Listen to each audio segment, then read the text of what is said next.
Welcome to DC. You know we're out at the USA Cup. You're taking it slightly, I'm taking it slightly. Now how you throw apple, you gon' be right back. Well, we gon' be right here, we gon' be right here. We ain't going nowhere. Welcome to DC. DC, the home of Chuck Brown. Oh, you don't know the sound? Well, let me break it down. The G.O. All right, this is the Big Douglas Show. Please subscribe, rate, and review wherever you get your podcast. If you're following us on YouTube, make sure you hit the notification so that you never miss anything. Today is an Opposition Wednesday, and for that, from Fox 5 in Atlanta, we bring in Kelly Price. Kelly, how are you? I'm doing good, doing good. You are the new host of Rise Up Atlanta, which is a pretty cool nightly show. Tell us a little bit about what you guys got going on down there. Yeah, so Fox 5 is the official TV partner of the Atlanta Falcons. So we have 3 different programs that we have every week that are completely dedicated to the Falcons. I host Rise Up Tonight, which is kind of like the lifestyle late night kind of show. Think of Jimmy Fallon if he only covered the Atlanta Falcons. I know that's not as exciting to Washington fans, but it's a fun show. We like to talk about the players, what they're doing maybe in the community, you know, their pregame outfits, fashion choices, kind of all the things they're doing outside of the football field, as well as what they're doing on it. So it's a fun kind of personality-driven show. Nice. It's an interesting year for Atlanta. From the outside looking in, it feels like a team rebuilding, but maybe that's not what they're thinking down there, since they had a very high draft pick and decided to stick with Matt Ryan. What seems to be the process, the thinking process going on down there right now? Yeah, it's very strange. And it's also interesting being in Atlanta, covering this team full time and seeing kind of like the national conversation about it. Every week we hear these national broadcasters on, you know, whatever the people are that calling that game are talking about a young team. This team is not a young team. They have a lot of veterans on this team. Obviously, everyone knows about Matt Ryan, but even just guys they brought in free agency this offseason who are kind of like on 1-year veteran deals. There's a lot of guys like that on this team. So it is kind of an older team. It's a weird space that they're at because they're in a weird salary cap situation. A lot of people nationally know about that with the whole Julio trade and stuff this offseason. So they are in kind of a bad spot with that stuff. So, yeah, I mean, they refuse to call it a rebuild. They refuse to call it that when the new general manager and coach came in this offseason. It feels very much like they're trying to make do with what they have, but they are kind of in a tough situation with the cap, like I mentioned. Speaking, you brought up Julio. He wanted out, or they just couldn't afford to keep him? I think it was kind of a relationship that got really frayed at the end really fast, right? Like these comments that he was starting to make when he made that appearance on FS1 and was like, man, I'm out of there. That was stuff that happened right after kind of the transition from the Dimitroff, Dan Quinn era, the previous general manager and head coach. That kind of happened right before this new staff really even got to know him. I remember when they did the trade and it was official, Arthur Smith was like, yeah, I mean, I've never even met Julio. Like, I don't know this guy at all. So there's no loyalty, I guess, to Julio in this new regime because they don't even know him. I mean, it doesn't really make sense for them to fight for him when they don't even really know him themselves. So I think there was a lot of things behind the scenes with Julio too last season that he just became really unhappy. I memean, he's a guy that is a talented player, hasn't really had an opportunity to, you know, go for that ring as much as maybe he wanted to here in Atlanta. Is he going to be able to do that in Tennessee? The likelihood of that is looking more like no than it did this offseason, right? But it's an interesting situation that I'm sure we'll see some kind of like book deal or something later on where more secrets will be revealed on what happened there.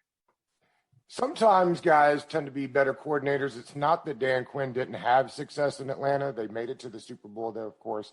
But, I mean, so far he's doing well in Dallas.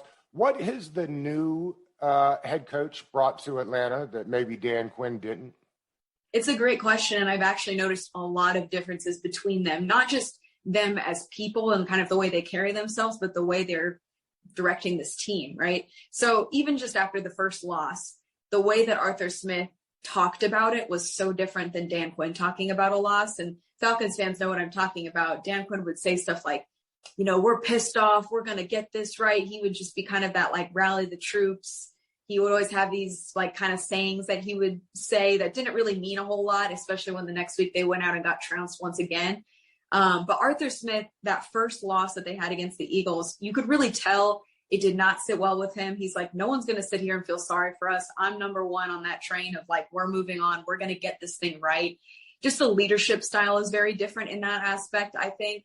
And just the way they conduct their practices and the way that they're holding players responsible in ways that maybe, they weren't under the previous regime. There's been a lot of more kind of down to business type approach from Arthur Smith than there was in the Dan Quinn era. And, there's styles for every coach. I mean, Dan Quinn was more of a player's coach, if you want to call it that. But I think Arthur Smith is the right guy for kind of righting this ship because they were in a bad situation, right? They were handed a not great situation, this new general manager and coach. And I think they're going to try to right it as well they can. It's just a matter of how patient is Arthur Blank, this fan base, all the factors at play there. Where is the fan base right now? I'm curious. Again, we talked about rebuild and it being a dirty word, and maybe that's not something they want to throw around, but you're hoping as an organization, you're not picking up in the top 3-4 spots very often. They took Kyle Pitts. I don't think very many people are upset about that. But at the same time, if you feel like you're at anywhere close to a rebuild, boy, you like to take quarterback there. What did the fan base think about Kyle Pitts drafting at the time, and what do you think they think about it now? It's very divided at the time, and I think now it's more united on the front as far as everyone's behind the pick, but they're not utilizing him. And I think that's the thing that Falcons fans have a bone to pick with right now. I think at the time, sure, there were parts of the fan base that would love to have seen Justin Fields come home. He's from the Atlanta area. People would have loved to see that. I know there were a lot of people who liked Trey Lance. There were pockets of the fan base that, didn't love the pick at the time. But I think for the most part, everyone was excited to see a new offensive weapon, see what this offensive guru Arthur Smith could, scheme up for him. But the problem is through these first 3 weeks, there hasn't been a ton of that. And how much of that is Kyle Pitts still getting adjusted to the game? They don't want to put too much on his plate too soon. There's a lot of things at play when you have a rookie like Kyle Pitts who has that ability and flashes. And certainly every time he's gotten the ball on the Falcons end, he's looked the part. But it's just how much do you want to put on his plate at this point in the season? And I think that will continue to grow for him. I mean, we saw this past week, he wasn't utilized until the third, fourth quarter. And everyone's kind of scratching their heads like, what are we doing here? Not using our number 4 overall tight end. So it'll be interesting to see how they maybe give him more as the season goes on. I'm hoping that we see more kind of creative calls from Arthur Smith using him because they have so many weapons on offense that to me, they're just not totally utilizing. But I think that at this point, most Falcons fans are behind the Kyle Pitts pick. Matt Ryan hasn't been the biggest problem on this team for a number of years. And I think most people who really know about football know that that's the case. Quarterbacks just get all the blame and all the praise, unfairly so. Sure. Well, Washington notoriously just gives up chunks to tight end, so I'm sure Kyle Pitts will have the breakout game that they Kyle Pitts breakout game, calling it now. What I assume the new head coach is still calling the plays, yes? Yes, he is. He's the offensive play caller. And Dean Pease comes in as the defensive coordinator. Dan Quinn runs some sort of a 4-3 zone. I'm assuming that's not what Pease is doing. He's got that New England background. I'm assuming they switched to a 34. Yes. Yeah. And these guys love this new defense. I mean, a lot of them have talked about how they're in different roles. And I think that's the other thing. The coaching staff has inherited, a roster that's not super deep, not extremely talented, especially on the defensive side of the ball, kind of going back to the salary cap situation. They can't bring in some high-end pass rusher who's going to demand a lot of money. They just don't have the space for it. And so I think Dean Pease was a really nice fit here because his scheme can kind of work to certain guys' strengths and they're being used in new different ways. So that's exciting for them. We've seen guys like Isaiah Oliver, who his last couple seasons here, he was a cornerback outside. They've moved him more to nickel, and he's looked a lot better in these first 3 games. There's just certain guys that I think are being adjusted a little bit, kind of working around those holes on talent in the roster that Dean Pease is a good, kind of fit scheme-wise to kind of move those guys around and give them more of an opportunity to succeed. The offensive line for Washington's actually played fairly well for the young quarterback. Who is on the edges now? Dante Fowler on one side for Atlanta, is that right? Who's on the other side? Yep. Dante Fowler, who also had a really great game this past week. But, I mean, both these teams have 6 sacks, right? So they're like towards the bottom of the league. So I think they're both kind of on the on the same page there with that, not realizing potential that maybe they have, you know? Do you think when the year's over for Atlanta, they will be in sell mode? They've got young pieces like the linebacker there, Deion Jones. Had they talked about moving him before the season or no? No, there hasn't really been talk about him. I don't think he's a big selling point, if that makes, I don't know if that's the right word, but I don't think he's on the chopping block with that. Okay. Let's see. Also, Terry McLaurin is off to a great start for Washington. Does Atlanta, will they have somebody follow him, or do they switch sides? How does that work in the new defense? Yeah, well, the biggest question I actually have going into this game is AJ Terrell's health, who's their best cornerback. He was their first-round pick last year, but he has a concussion. So he was out this last game, which the Giants had a lot of injuries on their side with the wide receivers. So kind of worked out in the Falcons' favor a little bit. But is TJ Green going to be the guy for the Falcons once again, who's the guy who was in relief of AJ Terrell? I'm not sure if Terrell's going to be healthy. Concussions are kind of a tough deal. You can't really predict when they're going to clear that protocol.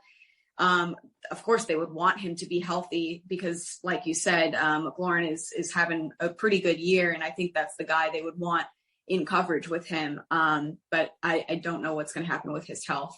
And it's still early on Wednesday to see where we're at with the injury report and stuff. Matt Ryan has had at least 3 offensive coordinators that I can think of. What does he say about this new system? Yeah, he's liking it. I mean, as far as what he's telling the media, I think it's just that the offense hasn't seemed to get in much of a rhythm yet. It doesn't seem to me, at least, that they have much of identity on offense quite yet. And I don't know if that's the first 2 games they had really bad offensive line play. Stuff couldn't develop as much as it maybe needed to. The first 2 games there was more of a run game. This past game, they kind of got away from that. Like I mentioned earlier, Kyle Pitts hasn't really been used a whole lot. Even Calvin Ridley isn't impacting the game, I think, as much as a lot of people thought he would. Their number 2 receiver is also out with an injury from this last game, Russell Gage. So I think they haven't really gotten into that rhythm on offense. So I don't even know if any of us have really seen what this team can actually do on offense. But I think Matt Ryan is as comfortable as he can be, other than getting sacked. What has he been sacked like 7 times in the first 3 games? Well, I was going to say it's kind of a makeshift offensive line there at the moment. Is that right? Yeah, well, left guard going into even training camp was a big question mark for this team. I mean, they haven't really figured out the left guard spot in the last 2 to 3 seasons. So going into the season, that was already a big question mark, the biggest battle, if you will, going into camp.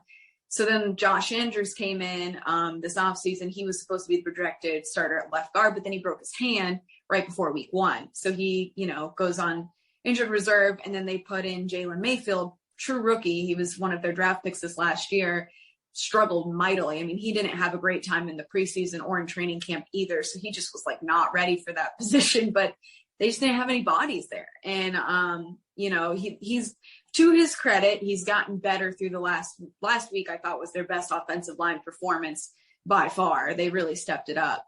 But it has been kind of just all the guys on the line outside of Jake Matthews, the left tackle, are in their first, second, or third year. So they're all extremely young. And I think that's definitely a challenge that they hope to continue to see progress on that offensive line. How have the Falcons been injury-wise? They've been, knocking on wood for Falcons fans, they've been pretty lucky, especially for the first 3 weeks. AJ Terrell, I mentioned, had a concussion. You hope that's not a long-term situation. You hope he can maybe come back from that this week. He's been kind of their biggest name, I would say, who's been injured, other than I just mentioned Russell Gage, the number 2 receiver. I don't think his was a long-term. I think he just had a sprained ankle or something last week. So he could probably come back this week, I would think. But other than that, it's been a pretty clean sheet on the injury report every day from practice and stuff. So on that front, at least, the Falcons are doing pretty good. Fantasy people everywhere are upset, I think, because Mike Davis went pretty high. He has not gotten a lot of work. What is going on there? Yeah, like I mentioned, they kind of abandoned the run game a little bit. I felt, compared to what they had done the first two games in this game against the Giants on Sunday. I don't know what that is about. Also, a big part of the whole Mike Davis situation is you got Cordarrelle Patterson, who's every time he touches the ball has been dynamic and wonderful, for getting those first downs for Atlanta. So that's a tough situation, but they're two totally different kinds of backs. So they're being used in totally different ways. Yeah, I was surprised that Mike Davis didn't have more of an impact on Sunday, also because the offensive line was doing better. Those first two games, the offensive line was way worse. And I felt like Mike Davis's play was much stronger. So it was an interesting, play calling to not even have him in there for a lot of those downs. We do a thing each week called the confidence game. Who do you have more confidence in, the Washington football team receivers or Atlanta's secondary? Ooh, that's tough. It's hard to say also because, like I was saying earlier, the Giants had so many injuries to their receivers. So the balance was a little bit different this past week. I would say advantage goes to Washington's receiving core on that one, mostly because. Are both safeties new? Sorry, say that again. Are both safeties new for Atlanta? Yes. They're veteran guys, Eric Harrison, Deron Harmon. They've been in the league, lots of years. I can't remember off the top of my head, but they're both new to Atlanta. Yes. Yeah. Okay. Yeah, but I would say the advantage Washington receivers there, just because I don't know how the AJ Terrell situation is going to go with his health. Okay. Who do you have more confidence in, the Atlanta linebacking core or Washington running backs? I would say Atlanta's linebackers. They've performed pretty well through the first 3 weeks. They're actually one of the biggest strengths, I feel like, on this defense. They are really, they're always trying to punch out the ball. They really have, I don't know the numbers in front of me on forced fumbles, but like Foye Oluokun, one of the linebackers, had an incredible amount of forced fumbles last year. I think he's already forced one this year. Deion Jones is great. And they also have a third string kind of guy, Michael Walker, who's been used in a lot of different packages, also blitzing and stuff, that he's a kind of young, a rising star for them. I would say the linebackers for Atlanta. And then finally, who do you have more confidence in, the coaching staff for Atlanta or the coaching staff for Washington? That's a tough question because I don't follow the Washington coaching staff as much, but just given what I've read online, I would say probably Atlanta's coaching staff. I feel like they're also just kind of getting in their swing, getting their confidence. They just needed that first win, I feel like, to be like, all right, we can do this. We got to build on that. And I think that's the biggest thing for them now is, can they build on that win? It's great to get a win, of course, but what can you do with it next, I think, is their exact focus right now. If you had to guess, and I know it's early, last year for Matt Ryan in Atlanta? I don't know if it's his last year, but a lot of this depends. I've talked to a lot of different, podcasts and people about this. A lot of it depends, I think, on how this class coming out of the draft develops, right? Like, is there going to be a top end pass rusher at the top that maybe Atlanta wants to go for? That to me is a much bigger need for them than quarterback. So kind of depends on that. And it's hard to tell at this point in the season for, the rising college stars, what's going to develop there. But he's definitely on his back nine of his career. There's no getting around that. But I think it's a matter of, what can they do this year too? Can he show that he can still play? Like the end of this last game, he had those 2 game-winning drives. If he's still doing that, it's hard to move on from him at that point. It's early in the week, I know, but you want to give us a score prediction for Sunday? I think it's going to be a really close game, but low scoring. At this point, not knowing all the injury situations and how stuff's going to develop, I say Atlanta 24-23, like really, really close. I don't think it's going to be like a game-winning situation like it was this last week with the Giants, but I think it's going to be really close. Kelly Price, tell the folks where they can find you on your social medias. I am the Kelly Price on any platform you want to find me on, Instagram, Twitter, TikTok, even I do that. TheKellyPrice. Yes, like the singer, and no, I'm not missing like she is. So Thank you so much for your time. I know you're a busy lady. of course. Thank you. Thank you.